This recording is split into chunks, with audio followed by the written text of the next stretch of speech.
اعوذ باللہ من الشیطان الرجیم، بسم اللہ الرحمن الرحیم۔ ابتدا کے ساتھ میں ہوں آپ کا میزبان سبوق سید۔ ناظرین، صبح کا وقت ہے اور صبح ہم کوشش کرتے ہیں کہ ایسے موضوعات پر گفتگو کریں جو ہماری زندگیوں میں عملی حوالے سے کچھ شاندار چیزیں کریٹ کر سکیں، اور ہم یہ چاہتے ہیں کہ ہمارا معاشرہ بہتر معاشرہ بنے، اور ہم جس ملک میں رہ رہے ہیں اسے اقدار پر مبنی معاشرے کی ضرورت ہے، اور جو ویلیوز ہوتی ہیں یہ بہت اہمیت کی حامل ہیں۔ دنیا کا کوئی معاشرہ ایسا نہیں ہے جو ویلیوز کے بغیر چلتا ہو۔ آپ نے کچھ نہ کچھ ویلیوز کا سیٹ بنانا ہوتا ہے اور پھر اس کے مطابق ہم چلتے ہیں۔ آپ یہ دیکھتے ہیں کہ ہمارے ہاں ہر چیز کے رواج موجود ہیں، شادی بیاہ کے رواج موجود ہیں، غمی خوشی کے رواج ہمارے سامنے موجود ہیں، اور اسی طریقے سے جب ہم ملکی لیول پر دیکھتے ہیں تو وہاں پر بھی قانون کے نام پر اور کچھ رواج جو ہیں وہ موجود ہیں کہ جنہیں ہم نے چلایا ہوتا ہے اپنے معاشرے کے اندر، اور اپنے معاشرے کے اندر لوگوں کو اس بات پر تربیت کرتے ہیں کہ آپ نے اس معاشرے کے اندر رہنا ہے تو ان سیٹ آف ویلیوز کے مطابق، ان قوانین کے مطابق آپ نے رہنا ہے۔ تو آج ہم اس موضوع پر گفتگو کرنے جا رہے ہیں، اور ہمارے ساتھ موجود ہیں جناب آصف محمود ایڈوکیٹ صاحب، ماہر قانون ہیں، کئی کتابوں کے مصنف ہیں، اور سماجی علوم پر ان کی بڑی دسترس ہے، اور یہ کالم بھی لکھتے ہیں اور ٹی وی شو بھی کرتے ہیں۔ بہت شکریہ آصف محمود صاحب آپ کا۔ ہمارے دوسرے انتہائی معزز مہمان ہیں جناب ڈاکٹر محمد حسین صاحب، جامعۃ الکوثر یہاں اسلام آباد میں ایک بڑا زبردست مدرسہ ہے، اس سے فارغ التحصیل ہیں۔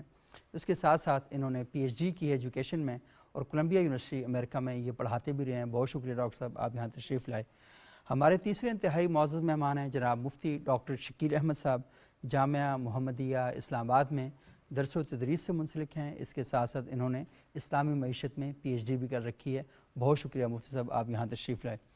مفتی صاحب، میں گفتگو کا آغاز آپ سے کروں گا کہ ہم جس معاشرے کے اندر رہ رہے ہیں اس کے بارے میں بہت زیادہ ہمارے ہاں تحفظات اور خدشات پائے جاتے ہیں، اور سب سے بڑی بات یہ ہے کہ لوگ یہ بات کرتے ہیں اور ہم خود بھی اس کا مشاہدہ کرتے ہیں کہ ہمارے ہاں برداشت کی بہت زیادہ کمی، تحمل ہمارے ہاں نہیں ہے۔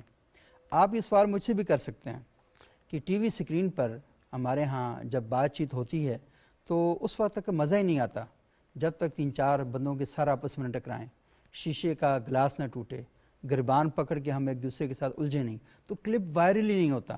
یعنی سوسائٹی میں برائی جو ہے اسے وائرل بنانے کے لیے ہمارے ہاں کوشش کی جاتی ہے، اور یہ معاملہ صرف ٹی وی سکرین تک محدود نہیں ہے۔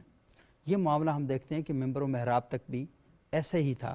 یہ جو ہمارے ایک پروگرام میں ہمارے دوست آصف محمود صاحب انہوں نے گفتگو کی تھی کہ مقرر شعلہ بیان جو ہے نا، جب تک وہ نہ ہو تو مجمع کا چسکا ہی جو ہے وہ پورا نہیں ہوتا۔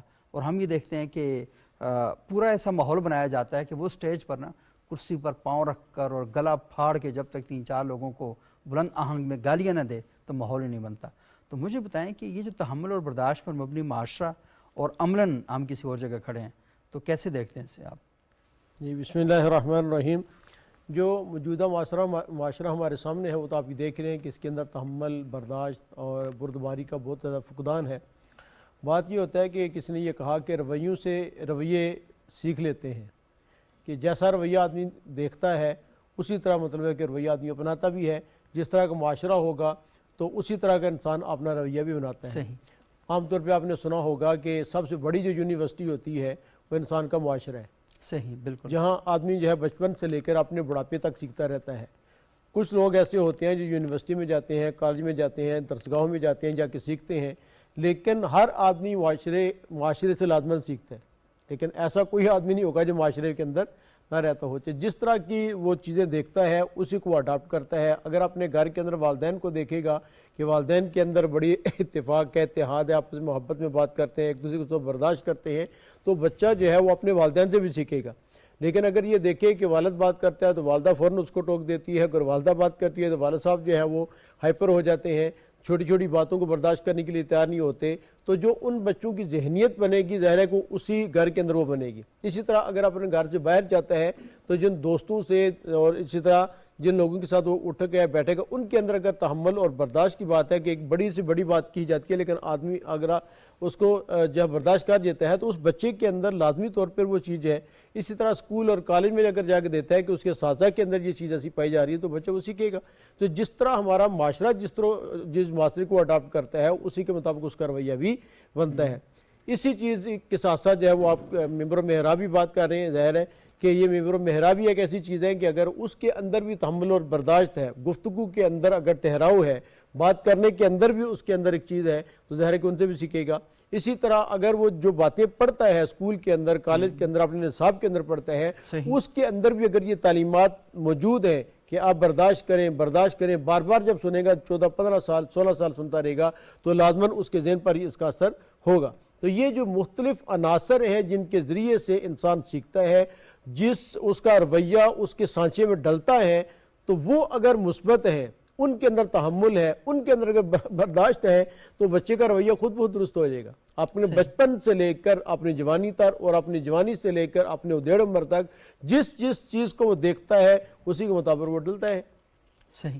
اچھا, یہ بہت ہی اہم بات آپ نے کی. حسین صاحب مجھے تھوڑا سا یہ بتائیں کہ ہم اپنے معاشرے کے اندر دیکھتے ہیں کہ اکثر اوقات لوگ یہ بات کرتے ہیں مجھ سے جھوٹ برداشت نہیں ہوتا, مجھ سے غلط بات برداشت نہیں ہوتی. تو ایک سوال پیدا ہوتا ہے کہ کیا ٹھیک بات برداشت کے لیے ہوتی ہے؟ اگر آپ سے جو برداشت کرنا ہے اصل میں ہے کیا, تھوڑا سا یہ بتائیں. برداشت کا مطلب کیا ہے, کس سے برداشت کرنا ہے؟ جی بہت شکریہ. ایک ہے برداشت, ایک ہے رواداری. برداشت یہ ہے کہ آپ کا جو ریڈ لائن آپ یوں سمجھ لیں کہ یہ یہاں سے آگے میرے قوت برداشت ختم ہو گئی. صحیح. برداشت ایک بادل ناخواستہ اس کے ساتھ مزاج کے ساتھ روی سوچ کے ساتھ کرتے ہیں, جبکہ رواداری میں یہ عنصر موجود ہے کہ آپ دوسرے کی بھلے آپ اس سے اختلاف کرتے ہیں لیکن آپ اس کو ایک خدائی اسکیم سمجھ کے کہ بھئی جس طرح میں مختلف ہوں, جس طرح ایک ہی درخت میں لگا ہوا ہر پتا ایک دوسرے سے مختلف ہے, اسی طرح اس پلینٹ پہ, اس سرزمین پہ رہنے والے آج کل 8 ارب انسان ہیں. تو یہ سب ایک جیسے دکھتے ہوئے بھی ہر ایک دوسرے سے مختلف ہے اور مختلف ہے, یونیک ہے. تو وہ کبھی مزاج میں مختلف ہے, سماج میں مختلف ہے, عقیدے میں, پیشے میں, اس کے مختلف چیزوں میں اس کے تجربات, مشاہدات, مکالمات مختلف ہیں. تو وہ جب آپ کے سامنے مختلف رائے پیش کرتے ہیں کوئی سامنے والے, تو آپ یا تو برداشت کرتے ہیں. برداشت کا مطلب یہ کہ میں تمہیں بادل ناخواستہ سے پیش دے دیتا ہوں. اچھی بات یہ ہے کہ آپ اس کے ساتھ میں مکہ ماروں لیکن میں برداشت کر رہا ہوں, میں روک رہا ہوں, اپنے عمل کو روک رہا ہوں. رواداری یہ ہے کہ آپ ایکسیپٹنس ہے, اس کو ایکسیپٹ کر رہے ہیں. ٹھیک ہے, میں عقل کل تو نہیں ہوں, میرے پاس دنیا جہاں کا علم تو نہیں ہے کہ میں اپنی بات کو حرف آخر سمجھ کے, آخری حق اور سچ سمجھ کے اسی کے اوپر ڈنڈے لے کے کھڑے ہو جاؤں, اس لیے دوسرے کی برداشت کر رہا ہوں. جبکہ اس کے ساتھ اس سے بہتر رویہ یہ ہے کہ رواداری کا مظاہرہ کریں, جس میں آپ یہ انکساری موجود ہے کہ بھئی آپ تمام تر آپ کی قابلیت, صلاحیت اس کے باوجود پھر بھی آپ کا تجربہ محدود ہے, آپ کا مشاہدہ محدود ہے, بحیثیت انسان آپ محدود ہیں. تو دوسرے کو اسی طرح سے جس طرح آپ کی جتنی اتھینٹسٹی ہے اتنی ہی اتھینٹسٹی دوسرے کی بھی ہے, دوسرے تجربے کی بھی ہے, دوسرے کی رائے کی بھی اتنی اہمیت ہے, اس کی بھی وثاقت جو ہے وہ بھی اتنی ہی اس کے اندر یعنی اتھینٹسٹی پائی جاتی ہے. تو اس کے ساتھ رواداری کا مظاہرہ کریں. چونکہ ہم ایسے سماج میں رہتے ہیں جہاں پر مختلف رنگ کے لحاظ سے, نسل کے لحاظ سے, زبان کے لحاظ سے, علاقے کے لحاظ سے, سیاسی سوچ کے لحاظ سے, مذہبی عقیدے کے لحاظ سے مختلف ہیں. تو بہتر رویہ یہی ہے کہ رواداری کا مظاہرہ کریں. اس میں رواداری میں ایک ہمدردی کا پہلو پایا جاتا ہے, ایک قبولیت کا ایک پہلو پایا جاتا ہے, اور اگر کہیں پہ بھی آپ کو تحسین کرنی ہو, ستائش کرنی ہو, اچھا اس کو آپ نے سراہنا ہو, تو یہ عنصر بھی رواداری میں پایا جاتا ہے. تو برداشت کا میرے حساب سے مفہوم یہی ہے کہ برداشت بھی ٹھیک ہے ایک کمتر درجے میں, لیکن اگر معاشرے میں آپ یعنی مزید بہتری چاہتے ہیں تو رواداری کو, قدر کی ڈیفینیشن کو سیٹ کریں, مطلب ویلیو کی ڈیفینیشن کو آپ سیٹ کریں کہ ہم چاہتے کیا ہیں. تو ہمیں رواداری کے فروغ کو پہ پریکٹس کرنے میں بھی، اپنے عمل کرنے میں بھی، اور اس کو فروغ دینے میں بھی. مطلب معاشرے میں جو برداشت ہے یہ اصل میں ابتداء کا نام ہے، ابتداء کا لیکن نام اس ہے. کی خوبصورت ترین جو شکل ہے وہ قبولیت ہے جی، کہ آپ دوسرے لوگوں کو بھی قبول کریں، ان کے آراء کو بھی قبول اس کریں، کو تبدیل اور کرنے قبول کی کرنے کا زبردستی مطلب یہ کوشش نہیں نہ ہے کریں. ہاں کہ آپ نے اس کو اپنے اوپر نافذ کرنا. اس کا مطلب یہ ہے کہ آپ یہ حق دیتے ہیں کہ آپ بھی اسی طرح حق رکھتے ہیں اپنی رائے رکھنے کا، بالکل جینے کا، جس طرح یہ حق مجھے حاصل ہے. آصف صاحب آپ تھوڑا سا ہماری رہنمائی کریں کہ جس معاشرے کے اندر ہم رہ رہے ہیں تو یہ جو چیزیں ہیں حسین صاحب نے بیان کی ہیں، مفتی صاحب نے بیان کی ہیں، عموماً یہ سمجھا جاتا ہے کہ جیسے وہ لوگ جو پڑھے لکھے نہیں ہیں، جن کے پاس ڈگریاں نہیں ہیں، تو یہ شاید چیزیں ان کے اندر پائی جاتی ہیں. لیکن ہم یہ دیکھتے ہیں کہ یہ ساری چیزیں ان میں اکثریت ان لوگوں میں پائی جاتی ہے جن کے پاس ڈگریاں ہیں. ٹی وی چینلز پر دیکھ لیں، وکلاء کو دیکھ لیں، علماء کو دیکھ لیں، سیاستدانوں کو دیکھ لیں، سب کے پاس ڈگریاں ہیں اور سب کی حالت ایسی ہے. ٹی وی چینلز پر تو خیر مجھے ڈگریاں کم ہی نظر آتی ہیں، تھوڑے کہے کو کافی جانے. اچھا صحیح صحیح. اس پہ تو میں تھوڑا سا معذرت چاہوں گا. یہ عمومی رویہ ہے شاہ صاحب، آپ سوشل میڈیا کے اوپر دیکھ لیں اختلافی، میں سمجھتا ہوں کہ میری رائے کے نیچے میں کوئی اختلافی کامنٹ آ جائے تو ایک دفعہ بلڈ پریشر تھوڑا سا شوٹ ہوتا ہے، پھر سمجھنا پڑتا ہے کہ امام شافعی نے رحمۃ اللہ علیہ نے اس بارے میں بہت شاندار بات کہی تھی، اور میرا خیال ہے کہ اگر ہم سب اسی کو سمجھ لیں تو یہ سارا مسئلہ حل ہو سکتا ہے. انہوں نے فرمایا تھا کہ میں اپنی بات کو درست سمجھتا ہوں لیکن اس میں غلطی کے امکان کو تسلیم کرتا ہوں، لیکن میں یہ بڑی اپنی دوسروں کی بات کو غلط سمجھتا ہوں لیکن میں اس میں صحت کے امکان کو رد نہیں کرتا.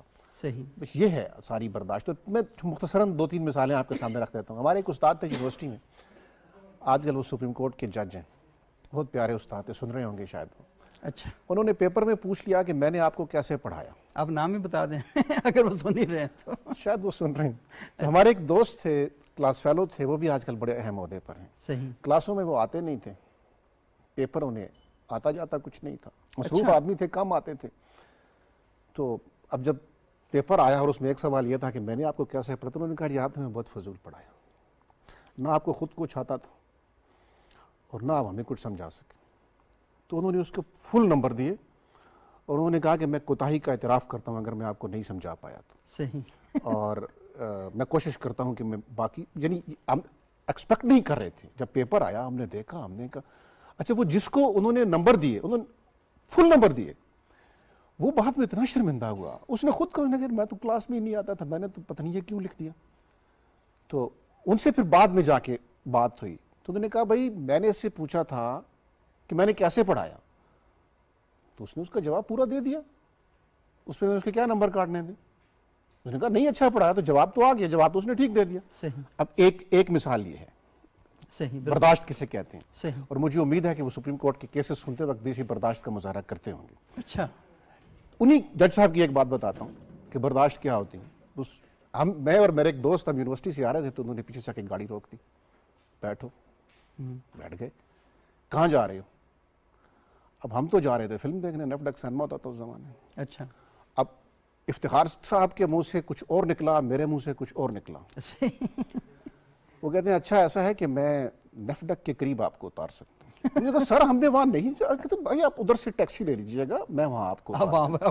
تو یہ ہے برداشت. دوسری برداشت یہ ہے کہ میں سرگودا میں جو ہمارے مسجد کے بہت بڑے جید عالم دین تھے، آپ ان کا پہلے بھی ذکر کر چکا ہوں، بہت جید عالم دین تھے. ان کا اشتہار چھپا اور اس کے اوپر ان کے نام کے پیچھے اور آگے القابات ڈھیر سارے، اور وہ اتنے جید عالم دین تھے کہ ان سے بات کرنے سے پہلے حد ادب کے بہت سارے مراحل سے گزرنا پڑتا، معروف معنوں میں. تو میں گاؤں سے آیا تو مجھے تو ان چیزوں کا پتہ نہیں تھا. تو میں لے گیا، میں نے کہا حضور یہ 30-40 نام میں سے آپ کا نام کون سا؟ انہوں نے کہا کہ یہ میرا نام ہے، یہ باقی ان خبیثوں نے لکھے ہوئے. برداشت کی دوسری مثال یہ ہے، یہ برداشت. اور اس سے یہ ساری زندگی میری تربیت میں یہ چیزیں شامل ہیں. تیسری ملک مراج خالد صاحب، میرا اس کی ایگزامپل، ہماری یونیورسٹی میں 200% فیسیں بڑھ گئیں. تو بڑا غصہ آیا، اس زمانہ ہی ایسا تھا. میں نے کالم لکھ دیا اور بہت نامعقول کالم تھا شاہ صاحب. میں اب بھی نامعقول لکھ جاتا ہوں، وہ تو غرور بڑھتا. وہ کالم بھی ہم نے پڑھا. میں نے کہا جی کہ غریب لوگ جب ریکٹر بن جاتے ہیں تو ان کے گردن میں سریا گھس جاتا ہے. بہت سخت کالم تھا. اور انہیں کچھ احساس نہیں ہوتا کہ فیسیں کیسے ہیں. مجھے طلبی ہو گئی میری، میں پیش ہو گیا. میں رستے میں سوچ رہا تھا کہ آج میری چھٹی ہو جانی ہے یونیورسٹی سے، میں نے گھر جا کے بہانا کیا کرنا ہے. تو انہوں نے کہا کہ تم نے بہت اچھا لکھا لیکن تم اس میں یہ تصحیح کر لو کہ جس کی گردن میں سریا آیا ہے نا وہ دودھ بیچتا تھا، وہ بالکل دودھ، میں دودھ فروش کا بیٹا میں نے لکھا تھا، تو انہوں نے کہا کہ نہیں میں خود بھی دودھ بیچتا تھا، اور میرے پاس صرف ایک جوتا ہوتا تھا، میرے ابا جی کے پاس بھی وہی ہوتا تھا، اور میں وہ سائیکل کے پیچھے باندھ کر آتا تھا کہ رستے میں ٹوٹ نہ جائے، اور میں قزل باش صاحب کی حویلی میں سائیکل کھڑا کر کے پھر وہ جوتا پہن کے تو دودھ بیچنے کے بعد میں کلاس لیتا تھا، اور پھر واپس جا کر وہ میرے ابا جی پہنتے تھے۔ اور تم نے یہ بالکل ٹھیک لکھا ہے، اگر دودھ فروش کے بیٹے کو عہدہ مل گیا ہے تو اس نے کیوں فیسیں بڑھائی؟ پھر انہوں نے بلا کے پوچھا کہ میں یہ فیسیں کم کر سکتا ہوں؟ انہوں نے کہا جی آپ کے پاس تو اختیار نہیں ہے۔ انہوں نے کہا اگر میں کر دوں تو پھر انہوں نے کہا جی پھر عمل لوگوں نے فیسیں واپس کر دو، باقی خرچے کم کرو۔ اب یہ برداشت ہے۔ صحیح، بالکل۔ تو یہ وہ چیزیں ہیں کہ زندگی میں کالم میں لکھا تھا کہ وہ بار بار دہرائے جاتے تھے، ہاں وہ پڑھ رہے تھے، ان کے پاس سگریٹ کی ڈبیا تھی وہ یوں کرتے، اور وفقہ وہ بار بار پڑھ رہے تھے کہ اللہ نے دودھ فروش کے بیٹے کو عہدہ دیا اور اس کی گردن میں سریا آ گیا۔ تو ملک صاحب کے ہی دور میں پریزیڈنٹ آف پاکستان آئے، جگہ کم تھی، احتجاج شروع ہو گیا، ہم بھی اس میں شامل تھے، جیسے شور مچا، اور وہ اچھی خاصی بدمزگی ہو گئی۔ پریزیڈنٹ آف پاکستان کی موجودگی میں یہ بدمزگی کوئی معمولی نہیں تھی۔ ان کی جو سیکیورٹی کے لوگ تھے انہوں نے کہا کہ ہم آپ کو اٹھا لیں گے، اسٹوڈنٹس کو کہا، جو ہمارے لیڈران تھے اس وقت۔ ملک صاحب نے وہیں پریزیڈنٹ صاحب سے کہا کہ یہ میرے بچے ہیں، کارروائی کوئی نہیں ہوگی۔ فنکشن ختم ہو گیا، ملک صاحب نے سب کو بلایا اور بلا کر ڈانٹا نہیں ہے، انہوں نے کہا بچوں میں آپ سے معذرت چاہتا ہوں کہ یونیورسٹی کی جگہ ہی اتنی تھی جس میں آپ کو باہر کھڑا ہونا پڑا۔ اور وہ جتنے لوگ ہم غصے کے ساتھ گئے تھے نا کہ ڈائریکٹر صاحب نے یہ کہا تو ہم یہ کہیں گے، میرا خیال ہے کہ وہ شرمندگی کا احساس آج تک ان کے دامن سے نہیں اترا ہوگا کہ ہم نے کیا کیا اور ملک معراج خالد نے کیا کیا۔ تو یہ ہے وہ برداشت شاہ صاحب جو تربیت بن کے، وہ کوئی واز نہیں ہوتے تھے ملک معراج خالد صاحب کی محفل میں کہ یہ کر دو وہ کر دو فلاں کر دو، نہیں، وہ اپنے عمل سے بتاتے تھے کہ برداشت کیا ہے۔ صحیح، تو یہ ہے جی برداشت۔ یہ بہت ہی شاندار مثالیں آپ نے بتائیں، اور سب سے اہم بات یہ ہے کہ ملک معراج خالد صاحب کے بارے میں جو چیزیں آپ نے لکھی بھی ہوئی تھیں، لیکن ہم نے جب پڑھی ہیں تو بہت ہی زبردست قسم کی چیزیں ہیں، اور لازمی ہمارے ٹیچرز کے اندر اگر یہ ساری چیزیں آ جاتی ہیں تو ہم یہ سوچ سکتے ہیں کہ ہمارا معاشرہ کس قدر بہتر، اور کیونکہ آپ نے سیکھی ان سے تو اب آپ ان کا ذکر بھی کر رہے ہیں، تو سب سے پہلی بات تو یہ کہ کوئی آئیڈیل ہو جو یہ بتا رہا ہوں۔ تو بہت ہی اہم گفتگو کی ناظرین، یہاں پر ہم ایک چھوٹا سا وقفہ لیں گے، وقفے کے بعد دوبارہ آپ کی خدمت میں حاضر ہوتے ہیں۔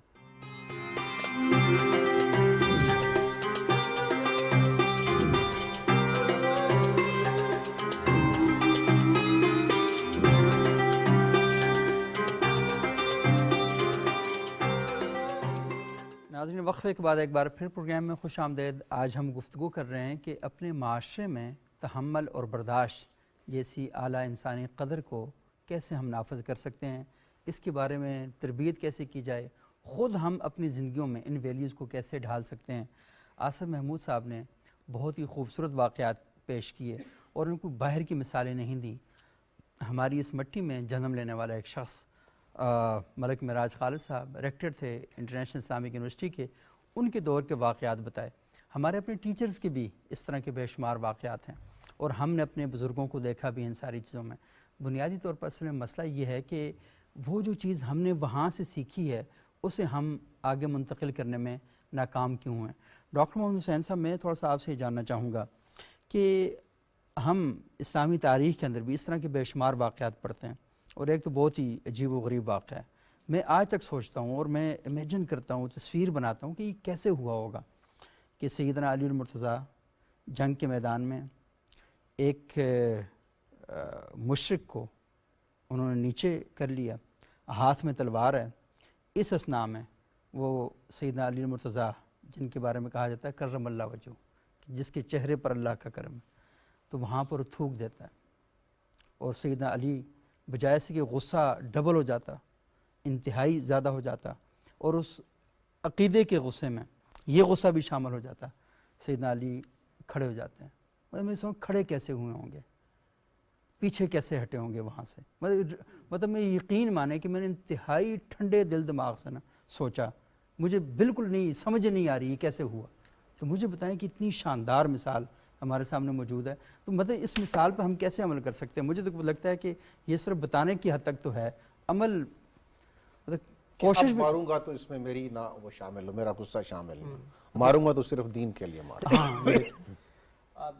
یہ ضبط نفس کی ایک یعنی یہ بلند ترین سطح ہے، بلند ترین سطح ہے کہ آپ اپنے سامنے قوت کے ہونے کے باوجود، طاقت ہونے کے باوجود، آپ یعنی قابو اور دشمن کو قابو پانے کے باوجود آپ اپنے اس وقت بھی آپ نفس کی اور آپ کے مختلف جو آپ کی بلیف سسٹم ہے اس کے اندر آپ ڈفرینشیٹ کر رہے ہیں، اور آپ اس ہدایت کی پاسداری کر رہے ہیں جس پہ آپ کھڑے ہیں، جو ویلیو سسٹم ہے آپ اس پہ کھڑے ہیں. اور امتحان یہ اور آزمائش یہ اس وقت سب سے زیادہ مشکل ہو جاتی ہے جب آپ کے سامنے آپ کا اپنا نفس آئے، آپ کے اپنے بچے آئیں، آپ کے اپنے مفادات آئیں، آپ کے اپنی اولاد آئیں، رشتہ دار آئیں، دوست آئیں. تو یہ وہ مرحلہ ہے آزمائش میں انسانی ضبط نفس کے معاملے میں کہ جہاں پر آپ کو ایک برتر اور گریٹر یعنی اپنی ویلیو سسٹم پہ آپ کتنا کمٹمنٹ ہے، آپ کتنے کمیٹڈ ہے، آپ کی کمٹمنٹ کا لیول کیا ہے، اس کا مظاہرہ ہوتا ہے. تو اس میں یہ جو یعنی چیز ہے اس لحاظ سے اس میں ایک بڑا عنصر جو ہے اگر نفسیات کے لحاظ سے دیکھیں تو اینگر مینجمنٹ کا ایک عمل دخل ہے کہ آپ اپنے غصے کو، چاہے وہ یعنی جو آپ کے اس میں غم و غصہ ہے اور طاقت و قوت کا کے ہوتے ہوئے تو اس وقت آپ کیسے اس کو ضبط میں لائیں، اور آپ اپنی جو سیلف ریگولیشن ہے کہ آپ کے معاملات آپ کے ہاتھ سے نہ نکل جائیں، آپ اپنے آپے سے باہر نہ ہو جائیں. اسی مرحلے میں شاید کہا گیا کہ آپ اپنے آپے سے باہر نہ ہوں، کہ اپنے آپ میں رہیں، اپنے آپ میں رہیں. آپ جو آپ کی جو ایسنس ہے، آپ کی جو اصلی جوہر ہے وہ آپ اپنے اندر اس میں رہیں، اس سے باہر نہ ہیں. اس سے باہر حیوانیت ہے، اس سے باہر آپ کے اندر بہیمیت ہے، آپ جانور بن جاتے ہیں، آپ اپنے اس خواہشات کے یا ہوس کے غلام بن جاتے ہیں. تو یہ انسانیت کا ایک برتر مقام ہے کہ جہاں آپ ان باریک چیزوں کو، ان پیچیدہ یعنی جذباتی اور ذہنی معاملات میں آپ اس کی ایڈنٹیفیکیشن، اس کی شناخت بھی، اور اس کے مطابق صحیح ڈیسیجن جو ہے، صحیح فیصلہ رہنا، صحیح رخ پر عمل کرنا ایک برتر جو ہے انسانی مزاج کا، انسانی نفسیات کا ایک پیچیدہ عمل ہے. اور ہمیں تربیت کے معاملے، تعلیم و تربیت کے معاملے میں اپنے لحاظ سے بھی اور اپنے بچوں کے لحاظ سے بھی، اور جو بھی آپ کا زیر اثر حلقہ ہے، چاہے وہ آپ کے کولیگس ہیں، رفقائے کار ہیں، یا آپ کے دوست احباب ہیں، یا جہاں پر آپ اگر سماجی رہنما ہیں تو آپ کی پیروی کرنے والے لوگ ہیں، ان میں بھی یہ جس طرح سے اسم محمود صاحب نے فرمایا کہ کردار کے ذریعے کر کے دکھانے کی ضرورت ہے. باتیں بہت ہو چکی ہیں، بہت کی جاتی ہیں، لکھی جاتی ہیں، پڑھی جاتی ہیں، سنائی جاتی ہیں، لیکن کردار کے معاملے میں ایک بڑی خلا موجود ہے ہر طرف سے. اور اس کو آئیڈیلز کے ذریعے، رول ماڈلز کے ذریعے اور اپنے پریکٹیکل اور کردار کے ذریعے اپنے بچوں کو، اپنے دوست احباب کو، رشتہ داروں کو اور اپنے پیروکاروں کو دکھانے کی ضرورت ہے. اچھا، یہ حسین بھائی میں پتہ نہیں اب آپ جواب دے رہے تھے، میں بار بار سوچ رہا تھا کہ مجھے یہ بات کرنی چاہیے نہیں کرنی چاہیے، مسلسل میں سوچ رہا تھا. آپ کو پتہ ہم سوشل میڈیا پر 12-13 سالوں سے بہت زیادہ ایکٹیو ہیں، اور وہاں پر یہ ہوتا ہے کہ کوئی نہ کوئی شخص آپ کو کہیں نہ کہیں آ کے چھیڑ دیتا ہے، اور ہم جس مزاج کے لوگ ہیں پتہ نہیں ہمارے جینز کے اندر اشتعال بہت زیادہ پایا جاتا ہے. آپ یقین مانیں کہ ناقابل برداشت حد تک غصہ میرے اپنے مزاج کے اندر بھی ہے. یہ جو واقعہ میں نے کوئی 3-4 سال پہلے کی بات ہے، آپ یقین مانیں کہ میرے لیے مشکل ہو گیا تھا کہ میں نے کہا یہ کیسے ہو سکتا ہے. اچھا، میں نے ہر اینگل سے نا الٹا پلٹا کے دیکھا اس واقعے کو، یار کہیں سے کوئی سپیس تو بنتی ہوگی، اس کے بعد کچھ چیزیں ہوئی ہوں گی، کہیں کوئی معاملہ ہوا ہوگا. اچھا، اس کے اندر میں دیکھتا ہوں نا کہ ایک حق بات کے لیے، مطلب حضرت علی کسی باطل کے لیے تھوڑی لڑ رہے تھے، اسے حق سمجھتے تھے. اور آپ دیکھ لیں کہ وہ شخص جس کے بارے میں کہا گیا کہ میں علم کا شہر ہوں، علی اس کا دروازہ ہے، وہ کوئی علم میں بھی کم آدمی نہیں تھے کہ ہم یہ کہیں کہ علی بغیر تحقیق کے جنگ کر رہے ہوں گے، علی بغیر علم کے جنگ کر رہے ہوں گے. علی جو جنگ کر رہے ہیں تو ان کو پتہ ہے کہ میں جنگ کس چیز کی کر رہا ہوں، اور یہ بھی ایسا نہیں ہے کہ کسی سنی سنائی بات پہ جنگ کر رہے ہوں گے، اور یہ بھی ایسا نہیں ہے کسی حادثے کی وجہ سے جنگ کر رہے ہوں گے، یعنی پورا پلان کر کے، پورے غور و فکر کے بعد جنگ کر رہے تھے، پورا علا وجہ البصیرہ، وہ شعوری طور پر جنگ کر رہے تھے. اس جنگ میں ایک ٹھیک بات کرتے ہوئے ان کے چہرے مبارک پر ایک شخص تھوک دیتا ہے. مجھے بتائیں کہ وہ بات ٹھیک ہے، انہوں نے کہا کہ علی کی تلوار دین کے لیے اٹھے گی، یہاں نہیں اٹھے گی. میں سوچتا ہوں کہ یہاں پر بھی بنتا تھا ان کا کہ وہ انتقام لیتے ہیں. یہ 100% بنتا تھا کہ ایک شخص نے ان کے کیونکہ جنگ ہے نا, جنگ میں کوئی پیار محبت کے لیے تھوڑی گئے ہوں گے, جنگ میں تو جنگ ہی ہوگی, لڑائی ہوگی. آپ کا حق بنتا تھا کہ وہاں پر آپ تلوار اٹھاتے, لیکن وہاں پر یہ جو برداشت کی اتنی مطلب میں سے زبردست کہوں یا خوفناک ترین کہوں. ایک نفس مطمئنہ کا بھی ایک ہے کہ آپ وہ کام کریں ہی نہ جس کے آپ کو بعد میں ریگریٹ ہو, جس میں آپ کو بعد میں کڑنا پڑے کہ میں نے کیا کیا. مطلب یہ حسین بھائی یہ باتیں کرنا نہیں, بطور بات کرنا بہت ایزی ہے, بہت آسان ہے. یہ وہاں پر نہ کھڑے ہو کر یہ سوچنا کہ آپ اس پر کیسے عمل کر سکتے ہیں. آپ یقین مانیں وہ دن میں نے جب بہت غور کیا اس پر, تو ایک چیز تھوڑی سی میرے اندر آئی ہے جو مکمل ختم نہیں ہوئی, لیکن میں تھوڑا سوچتا ہوں جب کوئی گالم گلوچ کر دیتا ہے, کوئی سخت بات کر دیتا ہے, کوئی بےہودہ بات میں صرف حضرت علی کو سوچتا ہوں کہ انہوں نے یہاں پر کیا کیا تھا. اچھا میں بتاؤں کہ میرے اندر کوئی 100% تو بہتری نہیں آئی, لیکن مجھے جو 50% بہتری آئی ہے نا, تو یہ چیزیں میں نے کہیں شیئر نہیں کی, لیکن میں نے کہا اس کو شیئر کر دینا چاہیے کہ اپنے ذہن میں اس وقت یہ رکھیں کہ علی والے یا علی نے جو اس وقت کیا نا وہ کیا تھا. یہ جو طرز عمل ہے کتنا شاندار ہے. اس پہ آپ ایک عملی وہ مثال یہ بھی دیتے تھے کہ آپ آدھا گھنٹے کے لیے اپنے آپ کو ڈسٹینس کر لیں. یہ میں نے کیا کہ سوشل میڈیا پر کوئی پوسٹ آئے نا جی, تو آپ آدھا گھنٹہ اس کا کوئی رسپانس نہ کریں, آدھے گھنٹے بعد آپ کا رسپانس ہی بدل جائے گا, آپ آٹومیٹیکلی کسی بہتر جگہ پر موجود ہوں گے. اچھا مفتی ڈاکٹر شکیل احمد صاحب, یہ جو ہماری تاریخ کے اندر مثالیں ہیں جیسے سیدنا علی المرتضیٰ رضی اللہ عنہ کا واقعہ ہے, یہ شاید ہر بندے کے لیے کوئی اتنا آسان نہ ہو, لیکن ہمارے بزرگوں نے ہمارے لیے ایک ایسے نشان منزل قائم کر دیے. وہ سیدنا عمر فاروق نے کہا تھا نا کہ اللہ سیدنا ابوبکر صدیق پر اپنی رحمتیں کرے, آنے والوں کے لیے کتنا مشکل وہ چھوڑ کے چلے گئے ہیں. تو یہ جو تحمل اور برداشت ہے, مجھے بتائیں کہ ہم تو عقیدہ آخرت پہ یقین رکھنے والے لوگ ہیں نا, ہم یہ سمجھتے ہیں کہ اس دنیا سے ہم نے ایک دن جانا ہے, 60-70 سال ہم نے ختم کرنے ہیں, تو اس کے بعد پھر اللہ کے حضور پیش ہونا ہے. تو اللہ کے حضور پیشی کا احساس انسان کے اندر یہ دو چیزیں نہیں پیدا کرتا. جی ہاں, جا فرمایا قرآن کریم کی ایک آیت جو ہے وہ اسی مفہوم کو واضح کر رہی ہے. اللہ تعالیٰ فرماتے ہیں کہ وہ اما من خاف مقام ربہ ونہا النفس عن الہویٰ, کہ جو انسان اس بات سے ڈر گیا ہے کہ اس نے کل اللہ کے سامنے بھی کھڑا ہونا ہے, صحیح, اور اس پیشی کے ڈر کی وجہ سے ونہا النفس عن الہویٰ, اپنے نفس کو اس نے خواہشات جو نفسانی ہے اس سے اپنے آپ کو روک لیا. فرمایا کہ یہ آدمی جو ہے وہ کامیاب ہے. تو اللہ کا جو خوف ہے اور اللہ کے سامنے پیشی کا خوف ہے, یہ تو ایک یعنی آدمی سوچتا ہے کہ اللہ کے سامنے کھڑا ہوں گا, پھر اللہ تعالیٰ مجھ سے پوچھیں گے, میں یہ جواب دہی کا جو احساس ہے یہ تو آخرت کی بات ہے. اس کی وجہ سے بھی آدمی اپنے آپ کو غلط کاریوں سے, برائیوں سے, غصے سے یا جتنے بھی رذائل باطنی آدمی اس سے اپنے آپ کو روک لیتا ہے. لیکن اس سے بھی بڑھ کر ایک اور جو چیز ہے جو انسان کو ہر وقت برائیوں سے روکتی ہے, وہ ہے اللہ تعالیٰ کا ہر وقت یہ ذہن میں رکھنا کہ میرا اللہ مجھے دیکھ رہا ہے. اور یہ وہی حدیث ہے جس کو ہم حدیث احسان بھی کہتے ہیں, کہ جس کے اندر آپ صلی اللہ علیہ وسلم سے پوچھا گیا کہ یا رسول اللہ ایمان کیا ہے, پھر آپ سے پوچھا گیا کہ یا رسول اللہ یہ چیز, پھر آپ صلی اللہ علیہ وسلم نے آخر پوچھا ومال احسان یا رسول اللہ, یا رسول اللہ یہ احسان کیا ہے؟ تو آپ نے فرمایا کہ ان تعبد اللہ کأنک تراہ فإن لم تکن تراہ فإنہ یراک, کہ اس طرح تم اللہ کی عبادت کرو گویا کہ تم اللہ کو دیکھ رہے ہو. اگر یہ درجہ تمہیں نصیب نہیں ہے تو پھر یہی کم از کم خیال کر لو کہ اللہ کی ذات تمہیں دیکھ رہی ہے. ہمارے ہاں عبادت کا مفہوم نماز روزے تک کی ہے. حضرت ڈاکٹر عبدالحی صاحب عارفی قدس اللہ سرہ جو بڑے بڑے اکابر ہیں, ان کے بھی شیخ تھے, شیخ الاسلام مولانا تقی عثمانی صاحب, حضرت مفتی رفیع عثمانی صاحب, حضرت مولانا یوسف الدانی صاحب, اور اس طرح بڑے بڑے اکابر کے.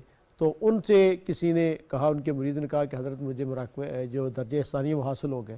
فرمایا نماز میں ہی حاصل ہوا ہوگا, لیکن خارج کے وقت ہر وقت جب آپ گھر میں رہتے ہیں, بیوی بچوں کے ساتھ رہتے ہیں, دوست احباب کے ساتھ رہتے ہیں, اس وقت بھی یہ احساس رہے کہ میرا اللہ مجھے دیکھ رہا ہے.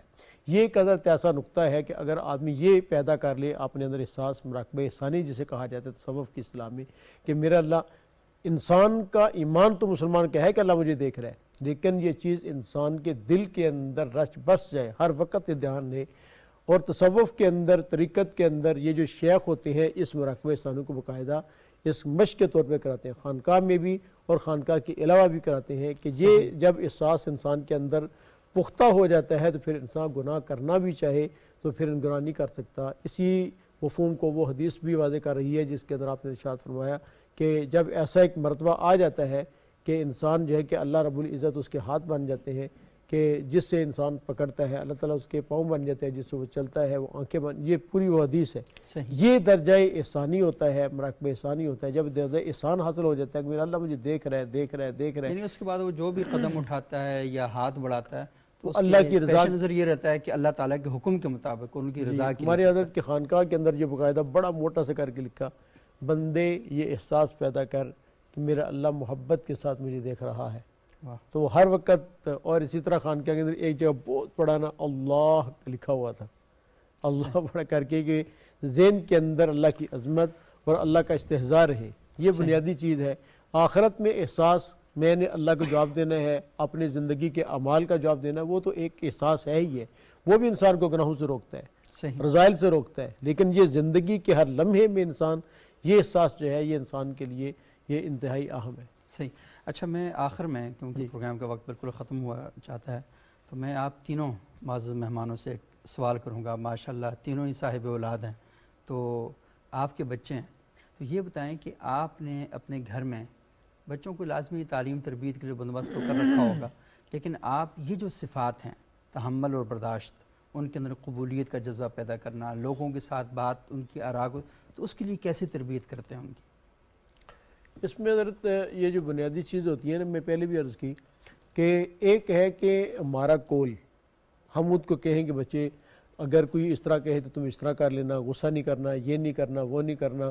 اور ہم یہ کہیں کہ ماں کے ساتھ آپ بدتمیزی نہیں کرنا، ماں کے ساتھ آپ نے غصہ نہیں کرنا، ابو کے ساتھ یوں کرنا ہے، یہ کہیں. لیکن خود ہمارے گھر کے اندر یہ رویہ ہو کہ نہ مطلب ہے کہ ماں باپ کو برداشت کر رہی ہے، نہ باپ ماں کو برداشت کر رہا ہے، ذرا سے باتوں پہ آپس میں غصے ہو جاتے ہیں، بعض کو صرف برداشت ہی کر رہے ہوتے ہیں، تو وہ پھر یہ کہیں گے کہ ہمیں تو کہتے ہیں لیکن خود نہیں کرتے. لیکن اگر گھر کا رویہ ہی جو ہے وہ نرم اور دھیمے لہجے والا ہو، اور ماں اگر کوئی غصے کی بات کر دیتی ہے باپ برداشت کر دیتا ہے، باپ اگر، تو یہ وہ تو خود آپ اگر میاں بیوی میں کبھی تلخی پیدا ہو جائے تو کیسے کرتے ہیں، اس کا اظہار کیسے کرتے ہیں؟ تلخی حضرت ہو بھی جاتی ہے اور کئی دفعہ ہوتی ہے لیکن نیچرل ہے. جی ہاں. تو اس کے بعد جو ہے تھوڑی دیر بعد پھر وہی ہو جاتا ہے. نہیں، بچوں کے سامنے اس کا کیسے اظہار ہوتا ہے؟ بچوں کے سامنے تو نہیں کرتے ہوں گے؟ نہیں، بچوں کے سامنے بھی ہو جاتا ہے جی. بچوں کے مطلب جب نہیں ہوتے تب بھی ہو جاتا ہے، سامنے کبھی جب ہو جاتا ہے. لیکن بعد میں پھر مطلب ہے کہ اتنی دیر کہ بالکل منہ بنا کے بیٹھ جانا وہ نہیں ہوتا. الحمدللہ تھوڑی دیر بعد وہ سمجھ جاتے ہیں کہ کبھی وہ مجھے پہلے بلا لیتی ہیں، کبھی میں ان کو پہلے بلاتا ہوں، سمجھ جاتے ہیں کہ یہ اس طرح سے مطلب معاملہ ختم ہو جاتا ہے. جی ہاں، معاملہ ختم ہو جاتا ہے. اچھا حسین صاحب، آپ بتائیے گا کہ آپ کے ماشاءاللہ بچے ہیں، تو آپ ان کے ساتھ کیسے مطلب یہ سارا جو معاملہ کرتے ہیں کیسے کرتے ہیں؟ اس میں ایک عام طور پر آصف صاحب سوچ میں پڑے ہوئے ہیں. نہیں، یہ بہت کچھ کرتے ہیں. ایک تو ہم کرتے ہیں کہ بچوں کو سننے کی عادت، یعنی ہم بولتے تو بہت ہیں، ہر کوئی بولنا چاہتا ہے، لیکن ہماری سے بہت بڑی کمزوری ہے کہ ہم دوسروں کو سننا نہیں چاہتے.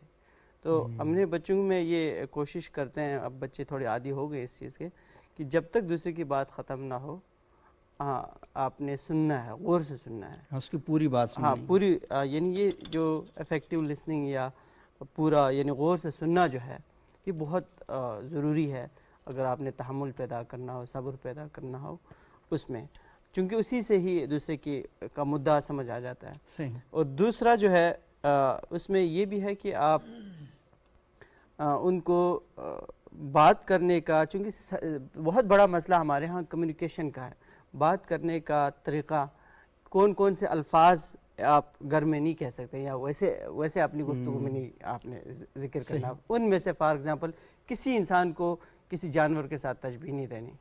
ہمارے ہاں بات بات پہ کتے کے ساتھ، بلی کے ساتھ، بھینس کے ساتھ، گائے کے ساتھ، گدھے کے ساتھ یہ الفاظ یعنی تشبیہ دیتے ہیں. تو اس کی سختی سے ہم ممانعت کرتے ہیں. بچے کوشش کرتے ہیں نہ کریں، غصے میں بھی ایسے الفاظ ذکر نہ کریں. اور دوسری بات ایک یہ بھی کرتے ہیں کہ اگر کسی نے آپ کے ساتھ جھوٹ بولا ہے نا تو اس کو جھوٹا نہ کہیں، آپ یوں کہیں کہ اس نے میرے ساتھ اس معاملے میں جھوٹ بولا ہے.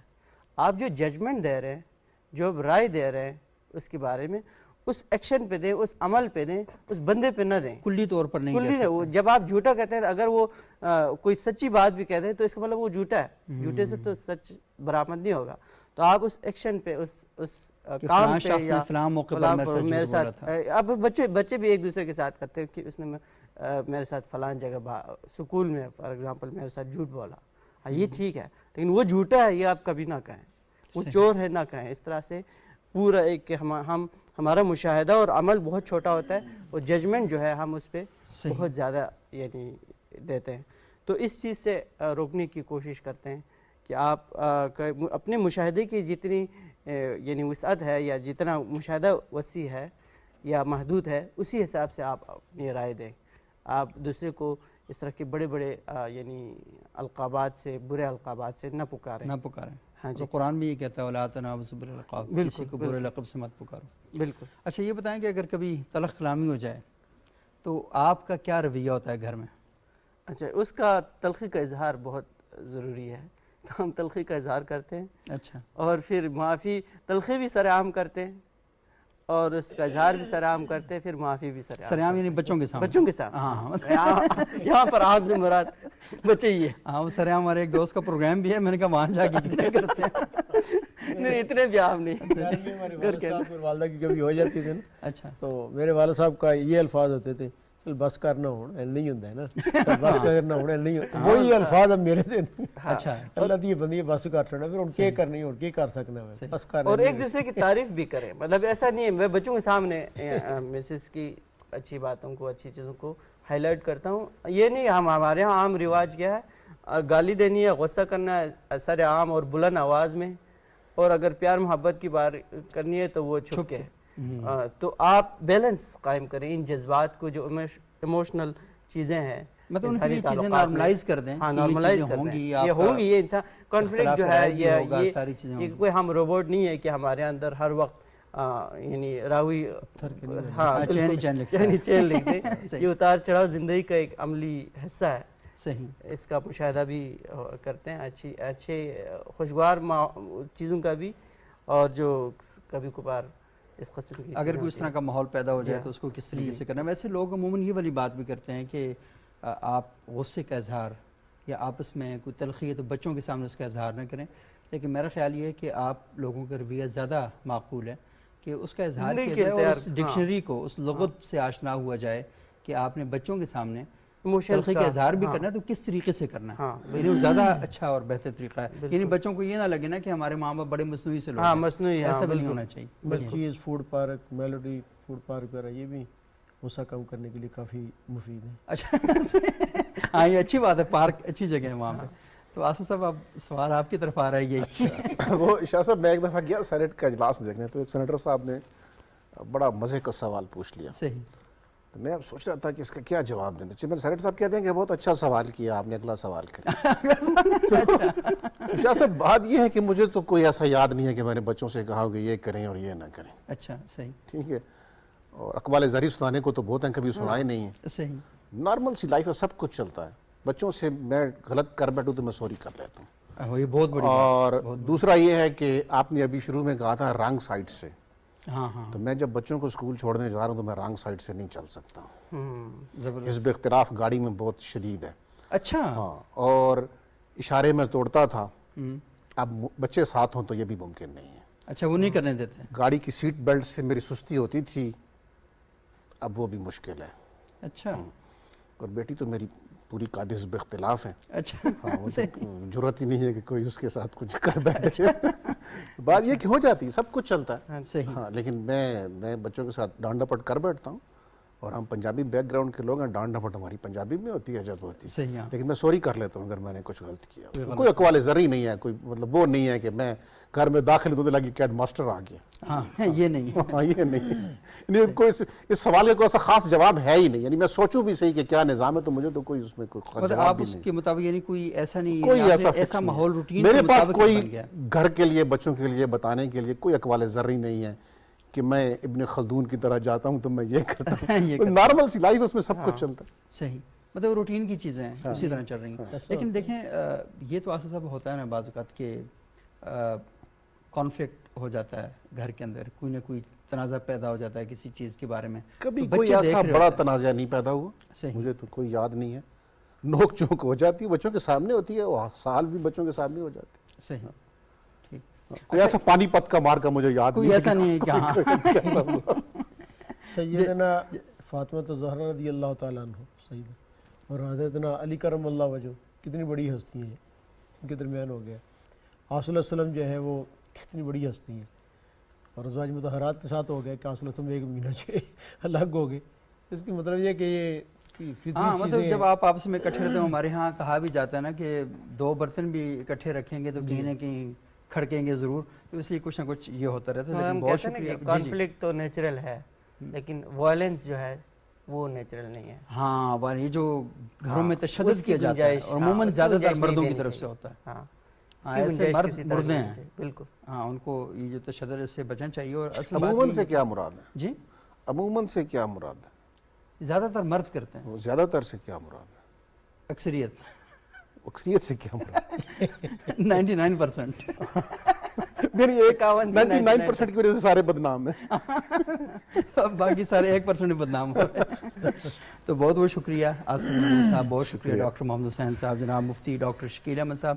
ناظرین، آج جو ہمارا پروگرام تھا تھوڑا سا لائٹ میں ہم نے کیا، اور بنیادی بات یہی ہے کہ ہم اپنے معاشرے کے اندر جو بنیادی جگہ ہیں جہاں سے ہمارے بچوں کی تربیت ہوتی ہے، تو وہاں پر ہم نے تحمل کی، برداشت کی جب بات کرنی ہے تو ہم خود وہاں پر پریکٹیکلی کیسے وہاں پر کھڑے ہوتے ہیں۔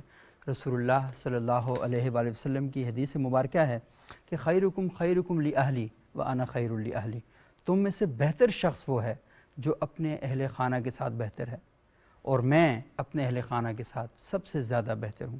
تو اللہ نے ہمیں یہ حکم دیا ہے کہ ہم رسول اللہ صلی اللہ علیہ وسلم کی جو زندگی ہے، ان کی جو نقش پا ہیں ان کی ہم اتباع کریں، تو ہماری دنیا اور آخرت کی کامیابی انہی کے ساتھ جڑی ہوئی ہے۔ اور ہم نے بہت سے اقوال یہاں پر سنائے، بہت سی شخصیات کے واقعات یہاں پر سنائے کہ کس طریقے سے انہوں نے حکمت کے ساتھ، دانائی کے ساتھ معاشرے کے اندر بہت سے جو کانفلکٹ تھے، اپنے چھوٹے چھوٹے کاموں کے ذریعے، جو اس وقت بہت چھوٹے لگتے تھے لیکن آج بندہ سوچا ہے تو بہت بڑی بات لگتی ہے، تو ان کے ذریعے کانفلکٹ جو ہیں وہ ختم کر دیے۔ تو ضرورت اس امر کی ہے کہ ہم معاشرے میں تحمل اور برداشت کے خاتمے کے لیے صرف باتیں ہی نہ کریں بلکہ عملاً کھڑے ہو جائیں، اور جب آپ عملی طور پر وہاں پر کھڑے ہوں گے تو نتیجے کے طور پر ایک بہتر معاشرہ جو ہے وہ ہم کریٹ کر سکیں گے۔ لیکن سب سے پہلی جگہ آپ کا گھر ہے، اپنے گھر کے اندر تحمل اور برداشت کے لیے ایک مزاج اور ایک ماحول پیدا کیجیے۔ اگلے پروگرام تک کے لیے اجازت دیجیے گا، بہت شکریہ۔